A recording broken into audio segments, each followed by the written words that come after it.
how to use the voice changer on Android using Sound Assistant. This tutorial shows you how to download and set up the feature through the Galaxy Store. First, open the Galaxy Store app on your Android device. After that, tap the search icon at the top right corner and type in Sound Assistant. From there, find Sound Assistant by Good Lock Labs from the results and tap the download icon to install it. At this point, once the download is complete, open the Sound Assistant app. In the next step, grant all the necessary permissions the app asks for, including microphone and notification access, so it can function properly.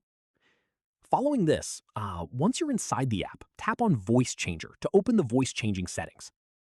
Once done, toggle it on to activate the feature. From here, you'll see a list of different voice effects available.